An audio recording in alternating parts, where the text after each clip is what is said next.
అందరికీ నమస్కారం. ఓం నమో వెంకటేశాయ. మరి నిన్నటి దినం మండలిలో శాసనసభ ఆవరణంలో వైసీపీకి చెందినటువంటి లెజిస్లేటివ్ మెంబర్సు ఏ విధంగా వ్యవహరించారో మనమంతా కూడా చూసాం. ముఖ్యంగా శ్రీవారి చిత్రపటాలని చేతపట్టుకొని వారి యొక్క కాళ్ళకి షూలు చెప్పులు వేసుకొని పెద్ద ఎత్తున ఆ యొక్క శ్రీవారికి అపచారం తలపెట్టే విధంగా కలియుగ వైకుంఠనాథుడై కోట్లాది మంది భక్తులకు ఇలవేల్పై ప్రపంచ ప్రఖ్యాతిగాంచినటువంటి తిరుమల క్షేత్రంలో వెంకటేశ్వర స్వామి వారి చిత్రపటాలను తీసుకుని వారికి మచ్చ తెచ్చే విధంగా అపచారం తెచ్చే విధంగా ప్రవర్తించిన తీరుని మనం నిన్నటి దినం చూసాం. అది మనం అన్నింటిలో కూడా చూడొచ్చు. అదేవిధంగా శాసన మండలిలో కూడా షూలు వేసుకొని ప్లే కార్డులు పట్టుకొని వెంకటేశ్వర స్వామికి అపచారం తెచ్చే విధంగా ప్రవర్తించినటువంటి వారి తీరుని తీవ్రంగా ఖండిస్తున్నాం. మరి దీని అన్నిటికీ కూడా వైసీపీ పార్టీ అధినేత మాజీ ముఖ్యమంత్రి జగన్మోహన్ రెడ్డి గారి ఆజ్ఞలతో జరిగిందా, వారి ఆదేశంతో జరిగిందా అని సూటిగా ప్రశ్నిస్తూ ఉన్నాం. ఈరోజు శ్రీవారి భక్తుల తరఫున ప్రపంచ ప్రసిద్ధిగాంచినటువంటి హిందూ మనోభావాలను దెబ్బతీసేటటువంటి ప్రవర్తనని తీవ్రంగా ఖండిస్తూ ఉన్నాం.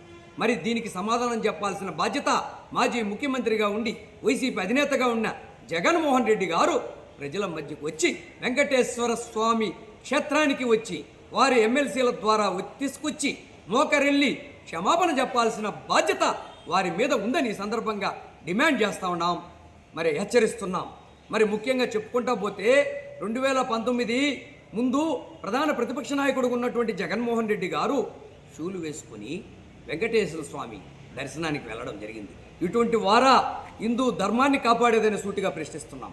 మరి అదేవిధంగా 2019 నుండి 24 వరకు ముఖ్యమంత్రిగా ఉన్నటువంటి జగన్మోహన్ రెడ్డి గారు ఆ యొక్క తిరుమల క్షేత్రాన్ని దెబ్బతీసే విధంగా, ఒక దుర్మార్గంగా హిందూ మతాన్ని దెబ్బతీసే విధంగా, శ్రీవారి భక్తుల మనోభావాల్ని దెబ్బకొట్టే విధంగా ప్రవర్తించిన తీరులు కోకొల్లోలని సందర్భంగా గుర్తు చేస్తూ ఉన్నాం ప్రజలందరికీ కూడా.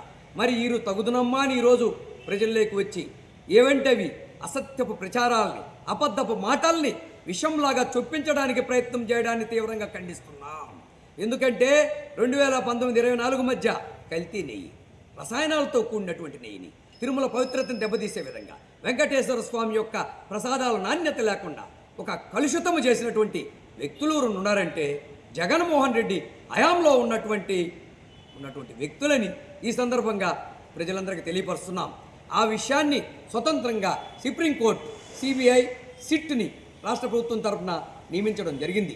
ఆ సిట్ సిబిఐ ఇచ్చినటువంటి చివరి నివేదికలో కూడా వారు నెయ్యి కల్తీ జరిగింది, పూర్తిగా జంతువుల అవశేషాలు, రసాయనాలు, అదేవిధంగా అన్ని అవశేషాలతో కూడినటువంటి కల్తీ నెయ్యిని సరఫరా చేసింది వాస్తవమో అని ఈ సందర్భంగా తెలపడం జరిగింది. దాన్ని మభ్యపెట్టడం కోసం, ప్రజలను తప్పుదో పట్టించడం కోసం, వారు చేసిన తప్పులను మభ్యపెట్టుకోవడం కోసం ఈరోజు వారు ప్రవర్తించిన తీరును చూస్తుంటే చాలా ఆవేదన చెందుతున్నారు.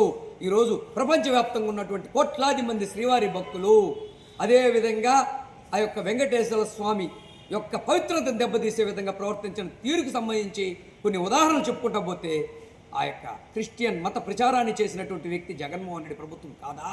మరి బస్సు టికెట్ల మీద వెనకాల క్రైస్తవ మత ప్రచారాన్ని చేసింది వాస్తవం కాదా అని సూటిగా ఈరోజు ఈ జగన్మోహన్ రెడ్డిని 19-24 మధ్య చేసినటువంటి వ్యవహారాన్ని ప్రశ్నిస్తున్నాం. అదేవిధంగా అన్ని విషయాల్లో కూడా పూర్తిగా అపచారం చేసిన వ్యక్తి ఈ జగన్మోహన్ రెడ్డి. స్వయాన వీరి బాబాయ్ ఆ యొక్క తిరుమల ట్రస్ట్ బోర్డు చైర్మన్గా పనిచేశారు వైవి సుబ్బారెడ్డి గారు. వారే ఒప్పుకుంటున్నారు కల్తీ నెయ్యి జరిగిందని. మరి ఇంకేం కావాలా? మరి దానికి తప్పు చేశామని చెంపలేసుకొని క్షమాపణ చెప్పాల్సింది పోయి మరి గౌరవ ముఖ్యమంత్రి నారా చంద్రబాబు నాయుడు గారిని మీద విష ప్రచారం చేయడం ఇది ఎంతవరకు సమర్థనీయం అని సూటిగా ప్రశ్నిస్తున్నాం. అంతటితో కాకుండా సీనియర్ నాయకుడు, మరి రాష్ట్ర మంత్రిగా ఉమ్మడి రాష్ట్రంలో పనిచేశారు, మరి మన శాసన మండలిలో ప్రధాన ప్రతిపక్ష నాయకులు, పిసిసి అధ్యక్షులుగా పనిచేశారు. వారు అనుభవం ఉందని అనుకున్నాం ఇన్నాళ్ళు. వారు కూడా శ్రీవారి భక్తుల మనోభావాలు దెబ్బతీసే విధంగా నిన్నటి దినం ఆ యొక్క షూలు ధరించి, చెప్పులు ధరించి శాసన మండలిలోనూ శాసనసభ ఆవరణంలోనూ శ్రీవారి ప్లే కార్డులను, అదేవిధంగా శ్రీవారి చిత్రపటాలను ప్రదర్శించి శ్రీవారి భక్తులకు ని అవమానించే విధంగా శ్రీవారి వెంకటేశ్వర స్వామి ప్రతిష్టను దిగదార్చే విధంగా ప్రవర్తించిన తీరు మనం ఈ చిత్రంలో చూడవచ్చు. అన్నింటిలో కూడా ఎక్కడ చూసినా మరి ఈరోజు బుకాయించడానికి ప్రయత్నం చేస్తారు బొత్స సత్యనారాయణ గారు. మరి ఎంతవరకు సమర్థనీయం? దీని అంతటికి సమాధానం చెప్పాల్సిన బాధ్యత జగన్మోహన్ రెడ్డి మీద ఉందని డిమాండ్ చేస్తున్నాం. మరి ఈ స్టాండ్ మీరు తీసుకున్నారా జగన్మోహన్ రెడ్డి గారు? మీ పార్టీ విధానమా ఇది అని సూటిగా ప్రశ్నిస్తున్నాం. అటువంటప్పుడు కానప్పుడు మీరు వచ్చి ఎందుకు వారిని మందలించకూడదు? మీ విధానంతోనే జరిగింది, మీ యొక్క డైరెక్షన్లోనే జరిగింది అనేది ఈరోజు ప్రజలంతా కూడా గ్రహిస్తున్నారు. తక్షణం వచ్చి క్షమాపణ చెప్పాల్సిన బాధ్యత మీ మీద ఉందని ఈ సందర్భంగా డిమాండ్ చేస్తా ఉన్నాను ఈరోజు శ్రీవారి భక్తుల తరపున, ప్రజల తరపున. అదేవిధంగా చెప్పుకుంటా పోతే జగన్మోహన్ రెడ్డి గారి వైఖరి ఎలా ఉందంటే ఈరోజు దొంగే దొంగ అన్నట్టుంది. మరి ఆనాడు నెయ్యి కల్తీ చేశాం, మరి అన్నీ కూడా తప్పుడు మార్గాల్లో టీటీడీ ప్రతిష్టని దిగజార్చావు. ఎక్కడికక్కడ నీ ఎమ్మెల్యేలు మంత్రులు కూడా టికెట్లు అమ్ముకున్న దాఖలాలు కూడా ఉన్నాయని ఈరోజు ఇన్ఫర్మేషన్ యాక్ట్ ద్వారా కూడా వస్తూ ఉంది.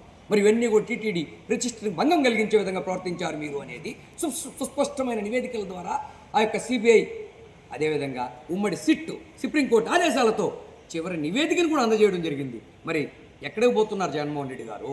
శ్రీవారి భక్తులను అపచారం చేసే విధంగా వ్యవహరించడం చాలా దారుణం, దుర్మార్గం, దురదృష్టకరము. మరి శ్రీవారికి ఆయన తలపెట్టడానికి ప్రయత్నించిన ఎంతటి వారినైనా శ్రీవారు వారు క్షమించే ప్రసక్తే లేదు. మీ వైసీపీ నాయకులు కూడా ఈరోజు ఇంటర్నల్ డిస్కషన్స్లో చాలా బాధ, ఆవేదన వ్యక్తం చేస్తున్నారు. మనం తప్పు చేశాం, పొరపాటు జరిగింది, దాన్ని సరిదిద్దుకోవాల్సింది పోయి, క్షమాపణ కోరాల్సింది పోయి ఈరోజు ఎదురుదాడులు చేయడం ఎంతవరకు అని చెప్తా ఉన్నారు.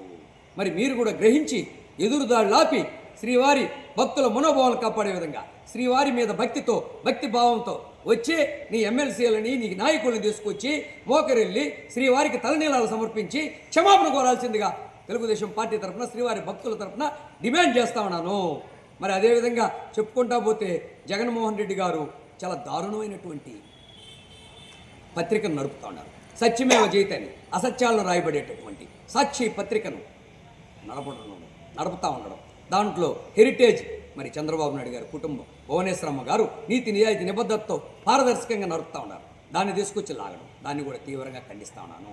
ఇప్పటికైనా కళ్ళు తెరుచుకొని జగన్మోహన్ రెడ్డి గారు తక్షణం శ్రీవారి భక్తులకు, వెంకటేశ్వర స్వామికి క్షమాపణ చెప్పాలని డిమాండ్ చేస్తున్నాను. నిన్నటి దినం జరిగినటువంటి లెజిస్లేటివ్ సభ్యులు, అదేవిధంగా జగన్మోహన్ రెడ్డికి సంబంధించినటువంటి శాసన సభలో జగన్మోహన్ రెడ్డి ఎమ్మెల్సీలకు ఉన్నటువంటి వారు శాసనసభ, శాసన మండలి ఆవరణంలో ఆ యొక్క శ్రీవారి చిత్రపటాలను, అదేవిధంగా శ్రీవారి ప్లేకార్డులను పెట్టుకొని సభలో షూలు వేసుకొని చెప్పులతో ప్రదర్శించడాన్ని తీవ్రంగా తప్పుపడుతూ, తీవ్రంగా ఖండిస్తూ వారందరూ కూడా క్షమాపణ చెప్పాలని కోరుకుంటూ, శ్రీవారి వారు కోట్లాది మంది భక్తులకు నిలువెత్తు కలియుగ వైకుంఠనాథుడైనటువంటి వారి యొక్క ఆగ్రహానికి గురి కావద్దని, ఇప్పటికీ ఆగ్రహానికి గురి అయ్యారని హెచ్చరిస్తూ ఈ యొక్క చిత్రపటాలనంతా కూడా మీరు చూడాల్సిన అవసరం ఉంది. వీరు శాసన మండలి, శాసన సభ ఆవరణంలో ప్రదర్శించినటువంటి తీరుని ప్రజలందరికీ చూపెడుతూ, ఇకనైనా వీరికి మంచి బుద్ధిని ఆ యొక్క తిరుమల వైకుంఠనాథుడైన, కలియుగ వైకుంఠనాథుడైన వెంకటేశ్వర స్వామి ప్రసాదించి వీరి మనసు మారాలని, వీరి యొక్క ప్రవర్తనలో తీరు మారాలని డిమాండ్ చేస్తూ, అదేవిధంగా ఓం నమో వెంకటేశాయ.